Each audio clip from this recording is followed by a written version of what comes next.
சுரங்க பாதையில் ஆராய் ஓடும் பால் லிட்டர் கணக்கில் வீணானது எப்படி? திருவண்ணாமலை வந்தவாசியில் இருந்து நாள்தோறும் வழக்கமாக ஆயிரக்கணக்கான லிட்டர் பசும்பால் சென்னையில் விநியோகம் செய்வது வழக்கம். அப்படித்தான் வழக்கம் போல் சரக்கு வேனில் பால் கேன் மூலம் பல ஆயிரம் லிட்டர் பாலை ஏற்றிக்கொண்டு ஓட்டுநரும் அதன் உதவியாளரும் இப்படி ஒரு சம்பவம் நடக்கும் என ஏதும் அறியாதவர்கள் வேனில் கிளம்பினர். பாலை குறித்த நேரத்தில் ஒப்படைத்துவிட வேண்டும் என்ற நோக்கிலேயே வந்தவாசியில் இருந்து கேனில் பத்திரப்படுத்திய 1600 லிட்டர் பசும்பாலை சரக்கு வேனில் ஏற்றிக்கொண்டு வந்தவர்களுக்கு காத்திருந்தது அதிர்ச்சி சம்பவம். வேனை திருநெல்வேலி அம்பாசமுத்திரத்தைச் சேர்ந்த செல்வ மகாராஜன் என்பவர் ஓட்டி வந்தார். அப்போது பழவந்தாங்கல் சுரங்கப்பாதையில் வந்தபோது ஓட்டுநரின் கட்டுப்பாட்டை இழந்த சரக்கு வாகனம் நிலை தடுமாறி சுவற்றில் மோதி தலைக்குப்புற கவிழ்ந்தது. இதில் ஓட்டுநர் செல்வ மகாராஜன், கிளீனர் கலையரசன் ஆகிய இருவரும் படுகாயமடைந்தனர். விபத்தை பார்த்த பொதுமக்கள் உடனடியாக 2 பேரையும் மீட்டு குரோம்பேட்டை அரசு மருத்துவமனைக்கு அனுப்பி வைத்தனர்.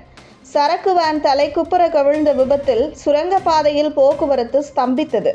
இதனையடுத்து விரைந்து வந்த போக்குவரத்து காவலர்கள் மற்றும் போலீசார் சாலையில் கவிழ்ந்த பால் வண்டியை கிரேன் மூலம் அகற்றி போக்குவரத்தை சரி செய்தனர். இது குறித்து வழக்கு பதிவு செய்த போலீசார் விபத்து குறித்து விசாரணை செய்து வருகின்றனர்.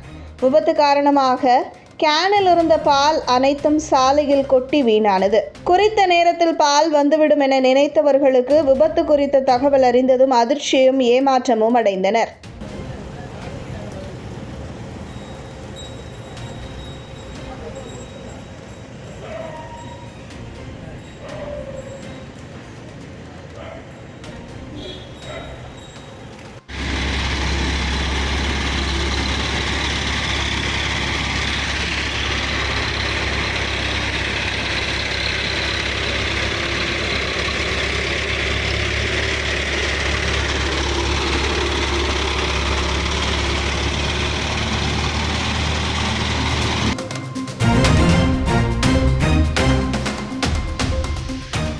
ஜனங்க எவ்வளோ பசியும் பட்டியமாக இருக்கிறாங்க.